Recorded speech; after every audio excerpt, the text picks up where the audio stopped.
तर यापुढे सातारा जिल्ह्याचं राजकारण मी आणि शिवेंद्रराजेच करणार। साताऱ्यातील कोरेगाव येथील मेळाव्यात उदयनराजे यांनी हे वक्तव्य केलेलं आहे। तर कुणीही शड्डू ठोकले तरी महेश शिंदे, मनोज घोरपडे माझ्यासाठी देव। साताऱ्याच्या कोरेगावात उदयनराजेंनी ही प्रतिक्रिया दिली आहे।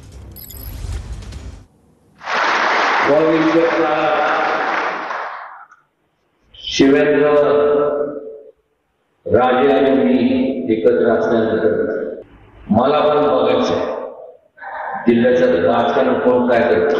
हे सगळे शत्रू मारतात ना, कोणता देव जरी आला तर माझा देव महेश शिवेंद्र माझा देव, या ठिकाणी मनोज घोरपडे देव, या ठिकाणी अतुल देव आहे।